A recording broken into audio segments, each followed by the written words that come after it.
wrestling as it's meant to be.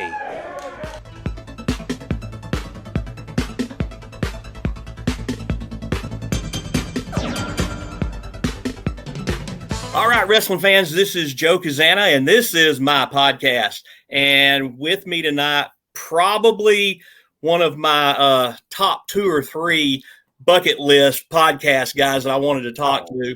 Oh, come on now. Yeah. Shaw. Now you're you messing. Could have got JR. I know he would be higher on the list. Well, don't give me this crap. No, absolutely not. JR, Gordon. Well, it can't be Gordon. He's dead. we could do a seance if you want. At that point, what a great podcast idea that is. Oh my Let's God! talk to wrestling legends that have passed. And we could do that. We could spend all day long doing that one. Get the Ouija board. Let's do that. No. Harley Race or Ric Flair. And it's like, well, you had to go down that road already. Well. But no, you've ruined the whole thing. I was going to give you the proper props, and I'm going to do it anyway. My top 3.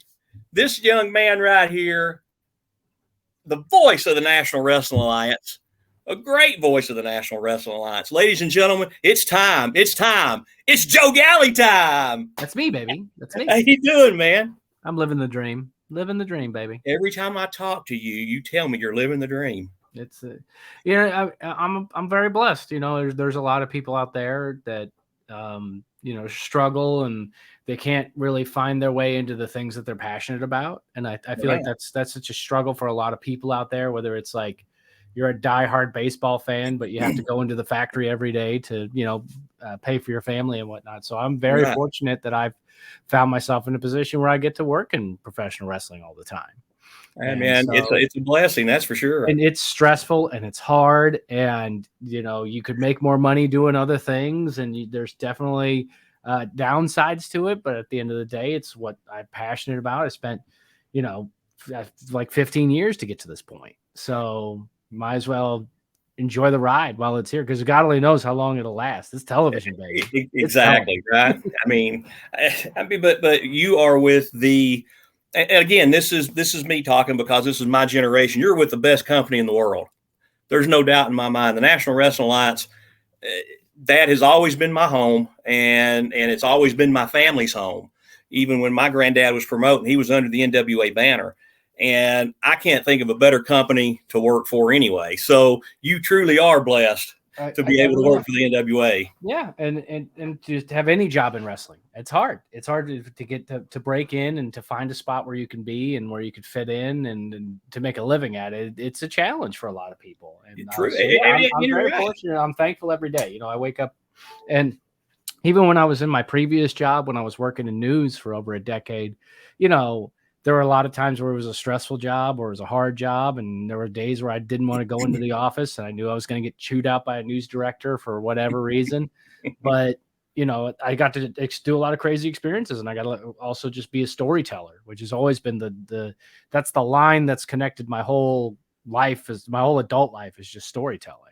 And well, I was going to bring that up, Joe, later on, but since we'll segue into. Just take your format and throw it in the trash. That's exactly what you've done, and that's fine. I mean, I fully expected that for you to come on here and completely say, what? Rattle the cages. You say your format sucks. I'm going to do it my way, but I was going to say, when I was thinking about this yesterday, when I was kind of trying to prep myself a little bit, and can you believe I actually did prep myself a little bit? Usually I just fly by the seat of my pants with these things, but knowing a little bit about you, but wanting to go back and look at your history a little bit, I did prep, so you'll be impressed. But I was thinking yesterday, I was driving down the road and I thought, I could close my eyes, not while I'm driving, mind you, but I could close my eyes and I can listen to you. And I can tell exactly what's going on up in the ring just because of the story that you're telling. You were going from point A to point B, and somewhere, down the line, you're getting to the actual end, but you're piecing everything together. And it's like I've always said, I could close my eyes and I can hear what you're saying, and I can see what's going on out there just by your voice. And man, that's a talent. I admit it's not easy. And it took years of practice to get to that point. and you can go and you can watch all the wrestling that's out there, and you could try to emulate your people. And I kind of admittedly, when I first started doing commentary, there was probably a lot of JR influences out there, and I even would use the word slobber knocker, and the guy in my headset be like, "You're not JR, don't use that word." But then you kind of find your own voice, and then I think the thing that I have the benefit of is I spent a number of years, just working indie shows as a worker. And if you have that background and the story that you want to tell in the ring, it makes it a lot easier from the broadcast perspective. That's how you have a good color commentator. The best color commentators are people who wrestled for at some period of time. Your right. Kings, your Stu Bennett's or Wade Barrett, as they like to say. I mean, you've got two great Paz, all of those guys. But you got Velvet and Tim with you. Yeah. Storm, Velvet. Definitely. So so having that level of experience, and then with me being kind of the straight play-by-play broadcaster, I kind of fit into that role very well. But there's so many people out there that try to do the play-by-play and they're going into it, I think, as fans. And there's no substitute for the real thing. And so if you've been there and you've actually had to work a match and you've had to understand how the structure of a match is supposed to go, you could watch a million hours. I could watch a million hours of a pilot flying a plane. It's a lot different than actually holding on to the controls. Remind me not to fly with you during that time. So it's going to happen. But you're 100% right. I dabbled with commentary, I guess, back around 2016, 2017. A guy that used to run back in the old days decided he wanted to put me and Ronnie Garvin, behind the desk with headsets. And granted, I know the moves. I know what I'm talking about. Listen, first of all, I don't have a voice for television. That's why when I would go out and talk, they'd give me like 10 seconds and they'd say, "Don't say another word beyond that," or I'd scream and yell and everybody would say, "Okay," but I don't have that voice, like you guys do. Ronnie sure didn't, and I love Ronnie to death, but we went through, I think it was 17 takes one time because he couldn't get the ring announcer's name right. But, I dabbled with it and I would feel more comfortable actually being a color guy as doing what you do. But I mean, because honestly, you have to not only, in the back of your mind, you got to be the color guy and you got to be the play-by-play guy. Mm-hmm. You got to do it all. There's a lot going on, and it never stops, especially, when we're doing television tapings and we're there for hours and it's episode after episode. And I need to know what people have seen, what they haven't seen. And there's a lot of research and there's a lot of stuff that I have to do ahead of time. For instance, for the big pay-per-view that's coming up, NWA 312 in Chicago, I need to know, off the top of my head, or at least on a note in front of me, when Tyrus got the belt, who he beat for the belt, how many people he's defended for that belt. And that's just a small bit of information that I need to have readily available at that point. Yeah, that's one person. And that's an important part of that storytelling, is giving people an idea. And a better example would be when Camille won the belt, because it's been 650 something days since she's won that belt. So I need to know when she won the belt and all that stuff, and all of these people that Camille's defeated, whether it's in NWA on our programming or internationally somewhere else or whatever. And so there's a lot of research that goes into that. And I've gotten into a pretty good flow, especially with our NWA crew and some of the other smaller independent promotions that I've done as well, where you kind of just start aggregating that information. But like you said, Joe, doing homework is so important, for any sort of broadcast you're doing. So whether it's this podcast or you're doing an episode of Power or a pay-per-view, there's just levels of preparedness that you need to take, and it's going to take days, then there's a million things that I'm responsible for in the National Wrestling Alliance right now. But I know it's super important for the pay-per-view, for the broadcast itself. If the pay-per-view is April 7th, the first, second, and third, those are days I'm getting my commentary stuff together. Right. And so that's what's taken a priority. everything else, you know, you can go to voicemail. I'll answer that email later, but I need blocks of time. And so it's important. And there's some people out there that have minds like a steel trap. And especially for the wrestling business, I feel like I learned a lot from sitting next to Jim Cornette when he was, he was on for a couple of seasons of Power, but he didn't need those notes. He just remembered all the times the Rock and Roll Express won the tag belts and who they beat. Granted, he was probably out there. He was part of the match. Exactly. So that helped. But he had the dates and the times and everything. And I was super impressed by the encyclopedia and just how quick everything came. Yeah, he's a wealth of knowledge. There's no doubt about that. Yeah. And it's having that recall that I'm actually really jealous of, because I don't have that. I have to go and do that research, and I have to be prepared every time. Like, I have to go and I need to know, you know, another example. It's Chris Adonis versus Tyrus for the main event. So I've got to figure out, all right, Chris Adonis, former national champion, who'd he beat? I remember he had to drop the belt for some reason, and then he got the belt back. I need to be able to incorporate that and tell that into the story. And the fact that nobody's been able to break out of the master lock, at least not in the National Wrestling Alliance and things like that. So there's a lot of work that goes into it. And granted, you know, you don't have to do it. You could just kind of get out there and wing it. And I have done that in some other places. I've done it in places where I was doing color. One of my fondest memories actually is in wrestling was doing color for Mission Pro Wrestling, which is Thunder Rosa's promotion. And I was out there just doing color, and it was at a brewery, and it was 1,000,000 degrees in that place. And so I was in a suit, and I was like, well, I'm just going to have a few beers just to cool down. And I had a few too many. And boy, oh boy, I was sauced. But that was one of the most fun I've ever had. Like, just blitzed drunk. I'm sure. As a color commentator, but it was fun. It was part of the broadcast, and thankfully there was somebody else there to steer the ship, and I didn't have that responsibility. You can do that. So, but there's an art to it, and I mean, you're 100% right. I mean, I can attest to the fact that I've been around you a few times, and we can go back to the live Power in Knoxville. I mean, that whole day, it was, well, actually for 2 days, nobody knew if such and such was going to get there. Nobody knew if this plane was going to land. Man. What a had no clue. And I know the day of the show, you're running around like a chicken with your head cut off, because I mean, you're over the whole thing at that point. Yeah. And you got your book with you. I've never seen you without your leather bound book with that much paper in my hands. I know where it is. Exactly. If I put it down, you're constantly right somewhere and it's gone. But then it's there. It's kind of like my Bible, you know. At that point, exactly. I'm the Jehovah's Witness going door to door, and this is the Bible I have, and I need it. But you're constantly writing in the thing, and you're always taking notes. You're always doing this prep stuff, but you know, for what we ran into that night, and you know exactly what I'm talking about, it was one of those things that you don't prep for. No, but you worked it, like you said, you worked it on the fly.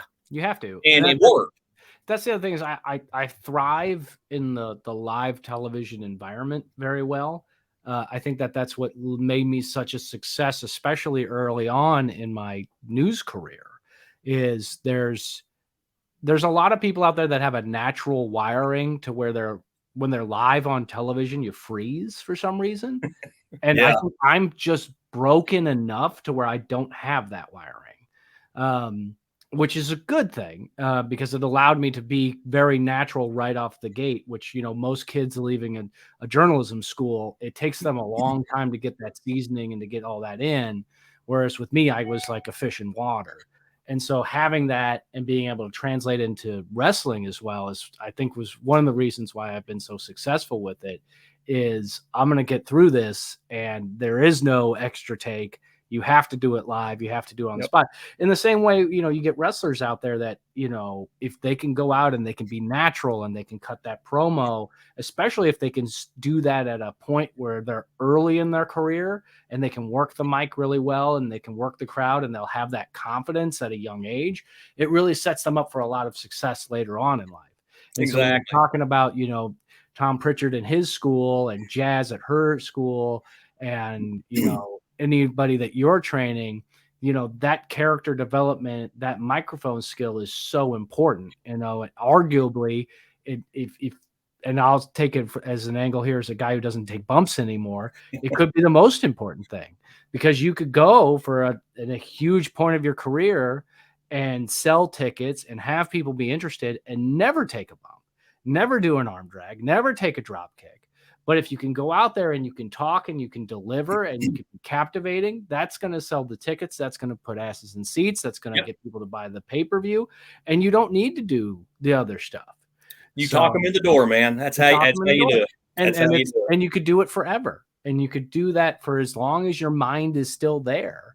Well, let's go back to what you said a second ago about you talking about, taking the bumps. Mm-hmm. I did do my research, and I thought you had told me at one time you did train to wrestle. Oh yeah, oh yeah. There was a probably about 6 years where I was going to California State University, Northridge in Southern California, and at the same time also training to do pro wrestling. I went to a small school that no longer exists called the Fit Pit, which was run by Ryan Katz, who now is one of the big time operations guys for NXT. And Brawlin' Bo Cooper was one of my first trainers, who I wrestled a million times, with MPW, different there's MPWs everywhere, but the one in Moore Park. And then, it was a lot of spot shows and little tiny, what Cornette used to call outlaw mud shows, those still does shows and whatnot. And I enjoyed it. And there was a point in my life where, I'm young, I'm in my 20s, I'm in shape. I'm also got my shoot job was catching shoplifters at Rite Aid. So I was really, in a good spot to do that. Sure. And I enjoy it. And, that was the other thing too, Joe. I mean, we were, was it, I don't remember if it was Knoxville. No, it was when we were in Tampa and the ring was set up and we were there for a meeting and somebody had mentioned something about the ropes. So I ran the ropes with Kyle while holding a cup of coffee. And I didn't spill a drop of the coffee. Look at you. And I looked over and Wrecking Ball Legursky was there and he's like, I had no idea you ever worked. He's like, for him, it was like watching this unicorn out in the middle of a field. Like, what am I looking at here? This guy who's running the ropes really well, not spilling his coffee while someone else is running and you're doing the crisscross. And that's good stuff, man. I have to say I was out of breath though, because I hadn't done that in a minute. Well, it is what it is. I mean, you're going to blow yourself up. Listen, being in the ring is a lot different than going out here and running, sprints out here in your front yard. It's so different. People don't understand it. They don't get it. But you know what I did? There was a piece of me, because it's been so long since I've ever run the rope. It's been years. Yeah. But I did that, and I stopped, and I went, you know what? My back doesn't hurt from hitting the ropes. I still had that callus that you build over time, because when you first start out in wrestling, boy, you just get obliterated by it and you get welts on your back and you're like, it's like, why is this so painful? But you build up that callus and it becomes part of just it's breathing at that point. It's just a steel cable in that rope. That's why. Yeah. So I was proud that I was able to walk away from that and go, I feel no pain right now. All right, I could still do this if I had to. How was the next day? You okay? And I couldn't get out of bed. There you go. I have literally toyed with the idea of having one more match. I think that I'm still young enough, and I think I can still get myself in decent enough shape to go out there and make somebody look good. Mm-hmm. And I've toyed with that idea. Now you've given me inspiration. You're hitting the ropes and you're not hurting yourself. I'm like, all right, well, granted, I wasn't, going 8 minutes with somebody that's going to want to go and do stuff. I'm sure if I had a match anytime in the near future, it would be very Memphis style match. Absolutely nothing wrong with that at all. I'm going to take all the pages out of Jerry Lawler's playbook and I'm not bumping. What are you talking about, brother? It's like I say, let me take my own bump. Yeah. You hit me, I'm going down to my knees first. I'm going to see how that feels. Yeah. Then I'll go to my back. We'll do it in stages. I'm going to give you one bump at the end and we're going home. That's there you go. And the crowd will go crazy. They'll be throwing babies in the air. It'll be great. I can remember being over in the Carolinas and I was working Cowboy Ron Bass. We worked a little thing around the area, and his whole thing was we're going to start off slow and then taper off. That's fantastic. I told him, I said, I'm stealing it. I'm taking it with me everywhere I go. And that's what I tell everybody. We're going to start off slow. We're going to taper off. So yeah, man, I know what you mean, but I thought you had told me you'd wrestled in the past, but like I said, when I went back and did the research, I said, damn if you didn't. He did wrestle. Yeah, I Now, did. Did you have your gimmick name or did you use your shoot name? What'd you do? I did not use my shoot name, and thank God this is before, smartphones and YouTube was really big, so it was right before that. Yeah. I had a very explicit character that was not family friendly at all, which actually it did a disservice to me. It was fun doing it, but it made it difficult because you couldn't get booked everywhere. Because if you're running a show, if you're running a show at the high school with the kids coming, you can't have the guy coming in being sexually suggestive or anything like that, especially in today's climate. You got a good point. And then so it was something that was very fun. And I enjoyed it at the time. I definitely couldn't do it now. So I hit just this right spot where like I could do this, have this weird gimmick, and I get a lot of heat with it. But I couldn't do it now. And I wouldn't want to do it now. That's a young guy. It's a young guy. Your wife would probably beat you up. She'd be very upset. But I'm happy to be, I'm happy that never stained me. Because there was always that concern that doing something like that would have hurt my career in news. And people would look it up and be like, you do this wrestling stuff? And it's like, I don't know. But it actually ended up being the selling point. And a lot of it, because it made me so different and made you stand out. Sure. And so like, that's always a piece of advice that I have for people in wrestling is like, you could go out there and just, pretend to be Bryan Danielson, or you could be something different that's not out there. And then it allows you to opens a door for you to get booked to be something different. Right. Because at the end of the day, like if you've got a show and there's 8 matches, you're going to remember the one match where it wasn't just wrestler versus wrestler. There needs to be a character. There needs to be something there that makes you special and makes you stand out. Mm-hmm. And that could be anything from being super flamboyant to something as, as simple as, who's a good example of it in the NWA is Gags the Gimp. We have a Gimp. It's a guy in a mask, and it's such a weird character, but people like it. That guy sells T-shirts, and there's mystery around it, and people remembering. They know who he is. And look at Sal. Sal is another good example in that same crew. Sal the Pal's been working for I don't know how long, but a long, long time. And he's been able to adapt and he's been able to change. He's made this incredible character that people like. People are drawn to that, and it's different. And he's not the biggest guy in the ring. And he's not going to be the guy who's going to, put Tyrus in a master lock or anything like that. But he can have a freaking barn burner of a match and make it to where people are going to be interested every time they see Sal hit the ring. Exactly. It's like you said, he's different. 100% different. Now, to switch gears just a little bit, that thing that you've got behind you, not everybody can have one of those. It's like a world championship. Well, I killed the dinosaur. Not that. I'm talking about the Emmy right there. Oh, man. I thought you were talking about the dinosaur that I killed with my bare hands. Oh, now that's a story in itself. We'll have to get back to that. But the Emmy. It wasn't too far from you. It was in the Great Smoky Mountains. Oh, my God. Ventured into a cave. No. Tell the story, Joe. Tell it. Preach it, man. But no, you won an Emmy. And like I said, with all the research I did, it never really said other than, just that you were in the news for, I think it was 11 years, something like that. But it never said what you won the Emmy for. What did you actually win that for? So, in 2015, I was working at a television station called KESQ, the Desert's News Leader in Palm Springs, California. And there was a horrible fire season that year. And so anybody who lives in California, Southern California, or even you guys in Knoxville probably see that on nightly news or whatever, when there's a big fire season, because the big flames are there, it's good television. Oh, yeah. At the end of the day, even if there aren't any structures that are in danger or anything like that, news is going to run it because nobody changes the channel on a wildfire. I got sent out to the fire, and I got sent, this I got from going out to the Blue Cut Fire, which was a really big thing in the San Bernardino Mountains.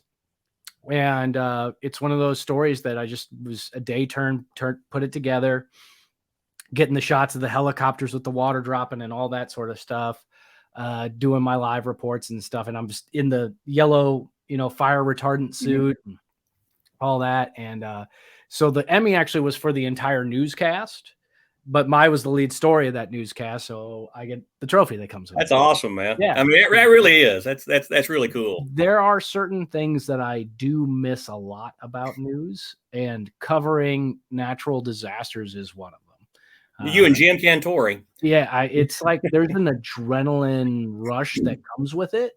And honestly, if I had when I was younger and if I had the connections with people, I would, a dream job that I had would have been that CNN war correspondent on the front lines and what would now I guess would be Ukraine or something like that. I mean, I didn't know how to break into that. I never figured out who to talk to kind of break into it, to figure out how to work that. But I did work in local news, and you get to cover a lot of stuff. So whether it's breaking stuff, you've got a officer involved shooting, or the tragic fires, or hurricanes are very fun too. But my favorite thing was tornado chasing when I used to work in Toledo, Ohio. And, you'd get some good twisters up there. Oh, yeah. We didn't get a lot, the whole time I worked here in San Antonio, we had a few, but I always came in. My shift was always after to cover the devastation, but I was never like called upon to wait and get pointed in the direction to go chasing. But I did a lot of that in Ohio. And I tell you, man, your blood gets rushing. You're seeing it. You're seeing the funnel. And, at that station at the time, which is now defunct, WNWO, which was another good wrestling reference there with the NWA. Interesting. Yeah, right? It was interesting. But I remember one time they had these beat up old Jeep Liberties, rusted out, like you could literally see light through the floorboards. And I'm with this brand new camera guy who's never covered anything like this, fresh out of college. And we're going and we're hauling down. This is like Bowling Green, Ohio, real rural. They just have the college out there, and it's pouring rain, and we're catching up, and we see the funnel, and I'm making this turn, and I hydroplane, and we're just spinning like just spinning like a top. And it's one of those, it was one of the comical moments where you see it in a sitcom and they hold on to the wheel and everybody screams at the same time. That was like the real thing happening. And we go in, and there's a semi truck coming the other way. And so we barely missed the semi truck. It goes past us. We're in the ditch. And I look over at him, and he looks over at me, and I'm like, "You good?" And I'm like, "Yeah, you good?" Okay. And I drove like 33 miles an hour the rest of the day. Geez, I was so rattled by it because it was like near-death experience. But I guess so, yeah. Semi truck. I mean, here it comes. You wouldn't be the voice right now if you had been in the wreck there. That's for sure. There have been several instances where being a journalist is one of the most dangerous jobs in the world statistically. Most of that is for people that are covering, like politics in corrupt countries, because they'll end up killing you. But it's still dangerous out here. And, you've the possibility of getting shot because you're covering some crime that's happening out there, or you're going to be out, the lightning's always a factor, Oh, sure. If you're covering, and that's the other thing too. That was great when I would cover wildfires in California. The way the firefighters would tell you is because the rules were very lax out there, especially if it was public land. And they would say, okay, the fire's on this ridge. You can go as far as the end of this road. You can go further if you want. That's completely up to you. But if you pass this point, we're not going to rescue you. No guidance. So that's up to you. If you want to go further, that's fine. And you're allowed to do that. But we're not going to risk our lives getting you out. How many times did you go further? All the time. That's what I figured. All the time. And then you just be smart about it. You always park your news car pointed away from the flames, so you never need to throw it in reverse. You're always ready to go away from it. And I remember one time, this was one of my favorite moments, and this is when I really could have died. This is one of my most death-defying things. It was the same fire season, different fire, and we're going through these neighborhoods, and the houses are catching on fire. All these houses are catching on fire. And they wanted me to do a live hit. And so we get out, and I'm like, I am next to this house. This house is on fire. I could roast a marshmallow. Like, it's on fire in it. And I kept hearing the pew, pew, pew, pew, pew, pew, pew, pew, pew, pew. And it took me a while. And I'm sitting there, and we do the live report, and we get in, and that's when the propane tank explodes. Oh God! So all the houses have propane tanks, Oh, and so like, God. and I wasn't thinking about it, and so Right. if I was still there and we were driving away, and then we heard the bigger explosion, and it's like, if we were still there, we could have got shrapnel from it. So then we go further down the road, and we think it's a safer space because it's away from any close house, but we could still got a good view of the fire line. So I'm doing another hit, and I'm sitting there and I'm looking at my camera guy like I'm looking at my webcam, and behind him is essentially a fire tornado. So when you're covering wildfires, it creates its own weather system because there's so much heat that's rising. And so you get these small tornadoes that are essentially just mega dust devils that are full of burning embers, and they're terrifying. And I see it, and it's coming at us, but it's really far. And I'm like, okay, I've got a minute hit here. I've got 60 seconds. I can get through this and get down. So I do the hit, and I'm right at the end, and I'm like, live in the San Bernardino Mountains, Joe Galli, KESQ, the Deserts News leader, get in the truck! And like, it cuts away with me and the guy I was working with, his name was Chris Tarpening. We dive into the truck that still had the doors open, thank God. Yeah. And that's when it hit us, like immediately. This thing covered it. I didn't realize how fast that thing was going. And it just covered all this ground. And I saw it, and then it disappeared behind the truck. And I'm like, I have enough time. And I just didn't see it till it was on top of us. And then we dove into the van, and the fire embers are landing on the back of my neck, and I burned the back of my neck. All the hair off the back of my neck was just gone, just burned out. I'm covered in soot. But if I was 1 second later on the tag out, I would have just been in it. And it could have just killed you. Oh, sure. Got all the smoke and all this other stuff that's going to get in your lungs and shit. And it's just nasty. Oh God. So like but at the same point, that's a fond memory. Like, holy crap, I did something super badass. And you're right. I mean, that is completely super badass. And then, but it's not something I'd want to do. I think, I don't know, like there's parts of you, like, yeah, I kind of miss it, but I don't know if I'd want to go back to doing that. And then there was so much downside. I'm sure that's why everybody tuned into this broadcast, was to hear me gripe about local news coverage. Yeah, but you won the Emmy, so that's the bottom line right there, man. I did, and I never won an Emmy for any of the mass shootings I covered, which bothers me because those were always really difficult. Those were always the hardest thing to cover.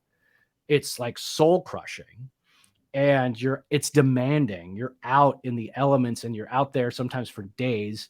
And I spent a week in Las Vegas when that shooting happened. Oh yeah, another shooting in San Bernardino. There was one in Palm Springs where I think 3 police officers died. I've covered so many of these different ones. I covered the El Paso mass shooting. So I did a lot of them, and we would submit them for those Emmys. And at the end of the day, Joe, sometimes I feel like Emmys in news is a lot like championships in wrestling. A lot of it's kind of a work. Yeah. And because you got to pay a lot of money to do these. And if you work for one of the bigger TV stations or a national outlet, they're just cutting the check and no one cares. But when you're at the smaller stations, especially like a place like Palm Springs, you're writing that check yourself. And you could submit as much stuff as you want to submit, but it's going to cost you $1,000 a pop, if not more. And you're making $30,000 a year. That's a lot. And so you really had to pick and choose what you wanted to send in. Right. And then, but if money was no object, if I was coming from a place of means, which some people are, they get into news, but they come from a wealthy family, they'll just send in all their shit. Sure. Like, let me just flood it, and I'll drop 15 grand, send in 15 stories, and one of them, and then I have to compete with that with my one story. Right. So there's a lot of economics that are to it, but it's nice. I get to have it here. The one thing I wanted to do before I left news was to win 2 of them. Yeah. Because I always wanted to do a thing of me doing curls with both of them, because I thought that would look cool, but I'd need 2. If I just do one, it's not as cool. I got you. But who knows? Maybe I'll get another shot at it. Hey, man, you just don't ever know about this thing. Yeah, a couple more things, man. And I know that you're a busy dude, with the NWA, and I know what's coming up and everything. But real quick. Mm-hmm. Bob Caudle, back in the day, back in our old Smoky Mountain days, he had this sign off. It was always wrestling the way it used to be, the way you like it. I like that. And that was he would begin Smoky Mountain with it. He would end Smoky Mountain with it. It was like, so long from the peach state of Georgia, from Gordon.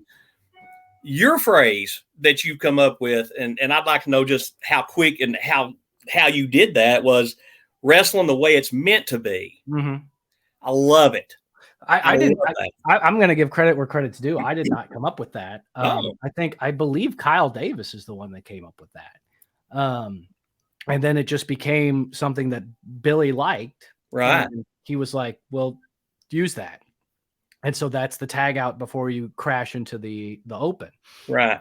It's great, man. I love that thing. It actually took me a while because because it's weird when I'm using something that I did not come up with. Like, it's harder to get it into the vernacular, and now it is. I used to, back when we just had Power before NWAs, I would just say "see you next Tuesday," which always made Velvet laugh because of the abbreviation that is there. Right. That's one way you could tell someone off without telling them off. And I'll let the viewers at home put that together. But because it was always true, see you next Tuesday for more Power. But so it'd be more. It was kind of tongue in cheek fun with that. Right. Right. But I don't have like a zinger. Like, there's some guys out there that are really good about having, especially JR has all of his little catchphrases and things that are there. And then if you listen, there's definitely a WWE style, and they try to punctuate big moves with usually like what I like to think of as the comic book Impact blurb, pow, bang, whatever. It's always that. So they always, when Drew McIntyre's going in for his big kick, when he makes contact with that kick, you almost always hear Corey Graves go bang. Oh yeah. And it punctuates it, and it's good. And I'm not going to disagree with the $1 billion empire that's super successful. I can't disagree with the way that they're doing things. But personally, I think that steps on the move itself. I think that because you also get the sound of what's happening in the ring.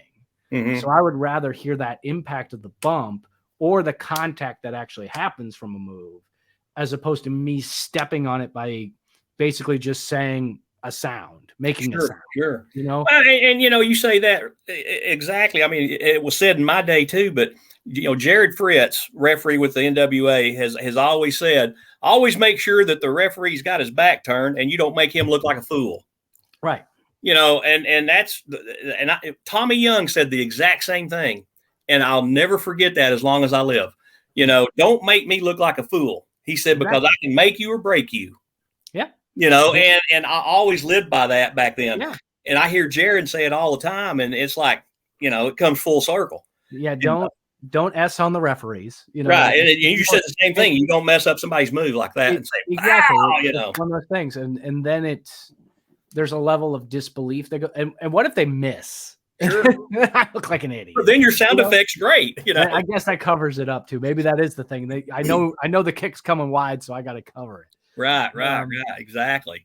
So, but again, like I said, that phrase again, to me, I love the phrase because it's short, it's sweet, it's to the point, and it's exactly what it's supposed to be. The NWA is wrestling the way it's meant to be. I agree. It's always been that way. There's lots of good ones out there. Ian Riccaboni has Happy Wrestling, and trying to think who else out there. Mauro Ranallo used to have he used to say Mamma Mia a lot whenever there was a big move, which I actually kind of liked. Mamma Mia. So, and he's not really. Oh, he does Pride, so he's calling Pride. So I can't steal that yet. So right. Well, one day. Now, if you want to steal something real quick, 1969 through about 74 on my grandfather's television show, his ring commentator, who absolutely knew jack shit about professional wrestling, his big thing was warp your head off hold. I'm sorry. Warp your head off hold. Warp your head off hold. And all it was either a big, huge roundhouse punch or a big forearm straight to the side of the head. Hold. Warp your head off hold. So yeah, if you want to steal that, feel free to steal it. I don't care. I think people are gonna be wondering what the heck's coming out of my mouth. You're gonna say, "Oh my God, it's Big Jim Hess." Who's opening a wormhole? What's happening? Oh, that's a Star Trek. We never talked about the Star Trek. I like the Starship Enterprise from Next Generation. Which one? There was two. The original show, Next Generation, like that Enterprise, yeah, Stewart, yeah, and that whole thing. Maybe because of it just hit me at the right time. Enterprise D. There you go. Yeah. So I feel like that's the ship that I like. It's a cool ship. Now Enterprise E was their ship too, and it was cool. Yeah. It was. Now you talk about a badass ship. Yeah. You know, that was a badass ship. But in my opinion, you know, you got to go back to the original series. Now that you go with the regular Enterprise. Were all of the Enterprise, the dish portions of it, were they always all designed to separate? No. And have its own? Not all. That's what I thought. No. Now I'll tell you this. This is kind of crazy, but in the original series, the saucer section never separated. Okay. However, if you go on YouTube, there's this thing called Star Trek Continues, and there's 11 episodes, and literally it's this one dude that has put together the whole, you know, set from Star Trek, the original series, and it's it's not even anybody that we'd know as far as in the cast. That saucer section did come apart. Oh, really? Well, yeah, that he made it so that saucer section would come apart, but even on Enterprise E, it doesn't come apart. D was the only one that ever came apart on. And I thought that was just, when I saw it in the first episode, I thought, this is awesome, man. Yep. That's what it always should have done.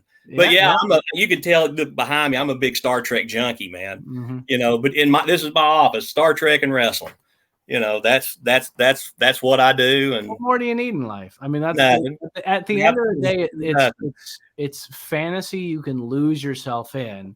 Yeah. One of them being just physical violence that's happening in front of you, and other one is just what you can imagine out into the world, you know, or in the universe. And so it makes sense that you would think that there would be more Trekkies out there that are attracted to pro wrestling. Right. You'd think so. I mean, well, now The Rock did an episode of Voyager, if that counts. You know, he played some kind of alien wrestler or whatever it was. Boy, it would have been great to get like Roddy Piper. They live, man. They live, right? Here's your sci-fi movie. Exactly. I guess that's how I made the connection. My final thing, man. Let's talk just a couple of seconds about 312 in Chicago. Oh, of course. 312, man. Talk about 312 in Chicago. All right. So there's a lot going on. So this is the first time the NWA in the Lightning One era is going to Chicago. It's Billy's backyard. And this is going to be a very unique experience, especially for the people that are going to be there in Chicago, because we're going into a space that honestly is small. And it's a smaller space than we definitely could use. But it's important to Billy because part of what we're doing is we're also giving back to the families that were impacted from the July 4th parade shooting. So this venue that we're at is right on that same parade route in Highland Park. And a portion of the proceeds are going to go help those families in the same way that Billy raised money recently with a concert. And he raised like $500,000 with that concert. And so we're doing the same thing here with us. So I think that that's a really important message to put out there is not only are you going to get wrestling as it's meant to be, you're also going to be helping facilitate a nice monetary donation to some people who probably desperately need it. And also, you know, providing a lot of entertainment for a neighborhood that's still healing from something that's so terrible. So you've got that charity component of it that I think is super important. But on top of that, I mean, the card's already super stacked and we're not fully there yet as far as everything that can be announced. So we've got Tyrus versus Chris Adonis in the main event, and it's the Tongan Death Grip versus the Master Lock. And Joe, I know it's one of those things where it's the most simple story to tell in pro wrestling. You've got two guys that are at the top of their game. Each one of them has the big move, the big atomic bomb that they could drop. Which one's going to win? So it's kind of that whole idea of it. That's what I like about it. I would go to the Master Lock, like you're saying. Is Chris Masters tall enough to actually put that thing on and keep it locked? Because I mean that's a big thing with the full Nelson. You've seen him in other situations. It's going to be interesting to see if he starts the match working the leg. because if he can get him down to one knee, it makes it a lot easier to put it in. Sure. And that's when he used to do that master lock challenge when he was in WWE. A lot of times they started in a seat. They started in that seated position. So if I'm Chris Adonis, that's the method that I think I would go with, is attack the leg.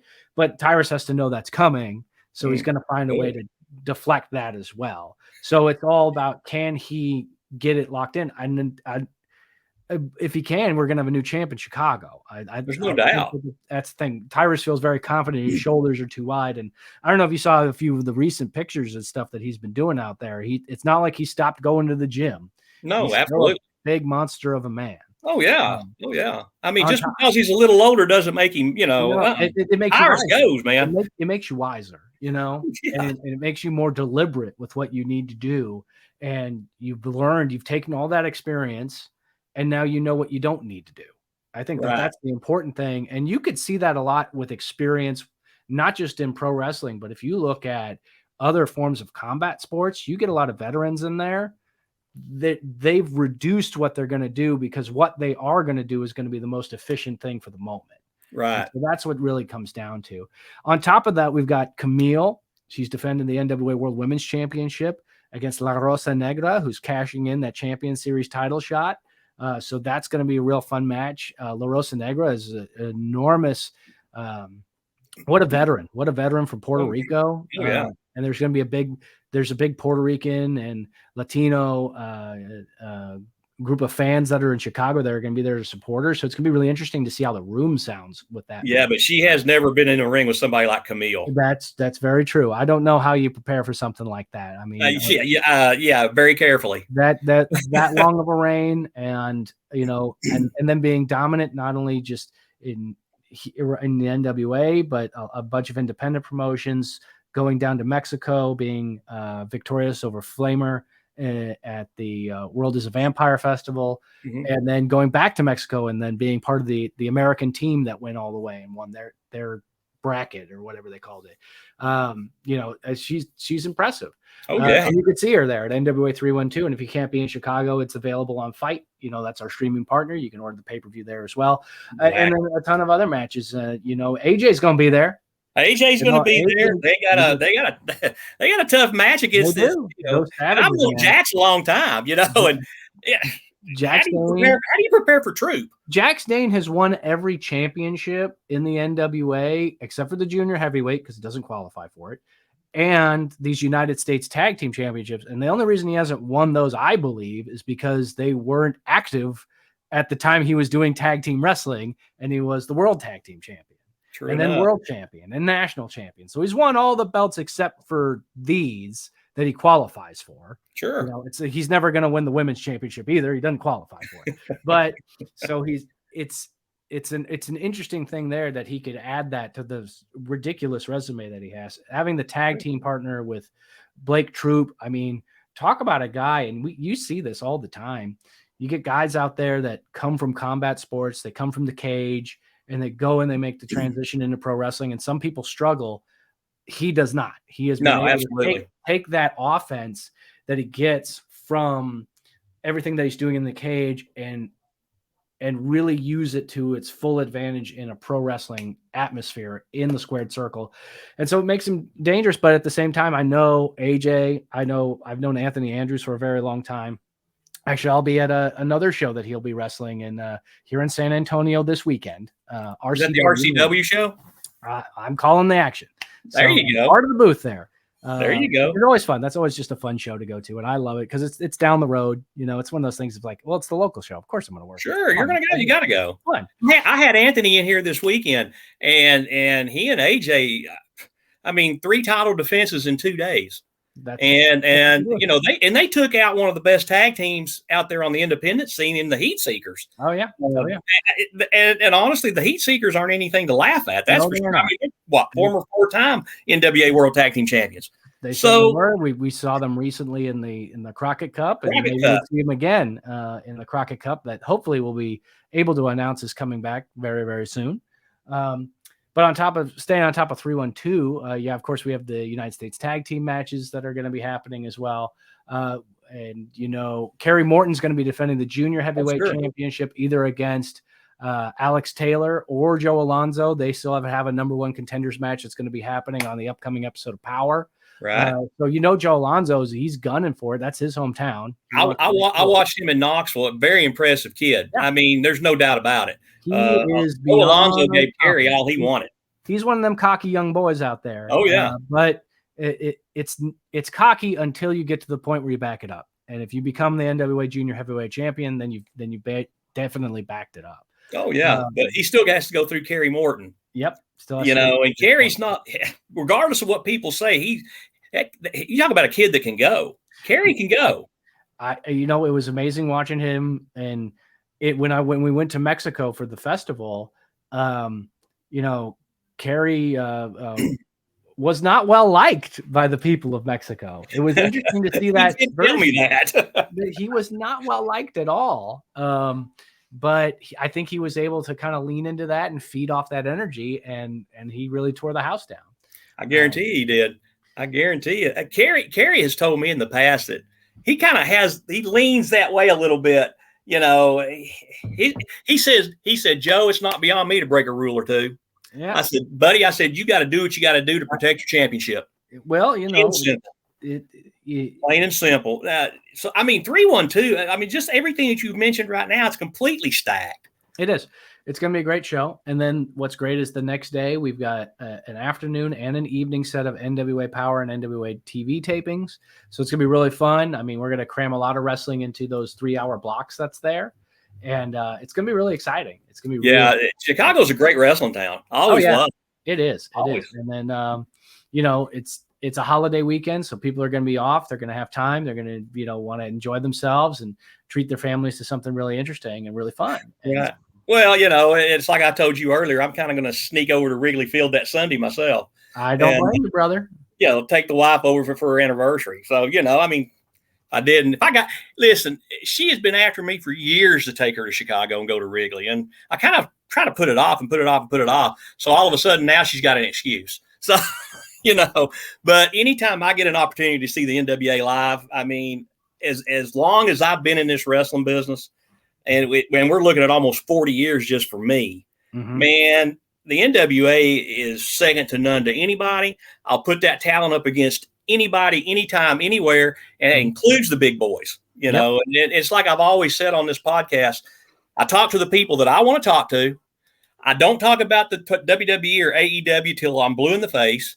This is a show about what, my guests are doing. This is a show about what I'm doing and, and whatever I want to talk about. So, it's your show, baby. It's your show, Joe. It's your show. And honestly, having you on the show, man, this has been awesome. It's been terrific. I can't thank you enough for doing this. I've enjoyed working with you over the last, year and a half or so on some of these shows, and look forward to doing it again in the future. And, it's been a pleasure having you here. And like I said, man, I really do appreciate you doing the podcast. Of course. Anytime, Joe. All right. Well, what we're going to do, we're going to sign off now. Joe, you hang on the line and I'm going to get with you in half a second. But for Joe Galli, I'm Joe Kazana. And remember, it's wrestling the way it's meant to be.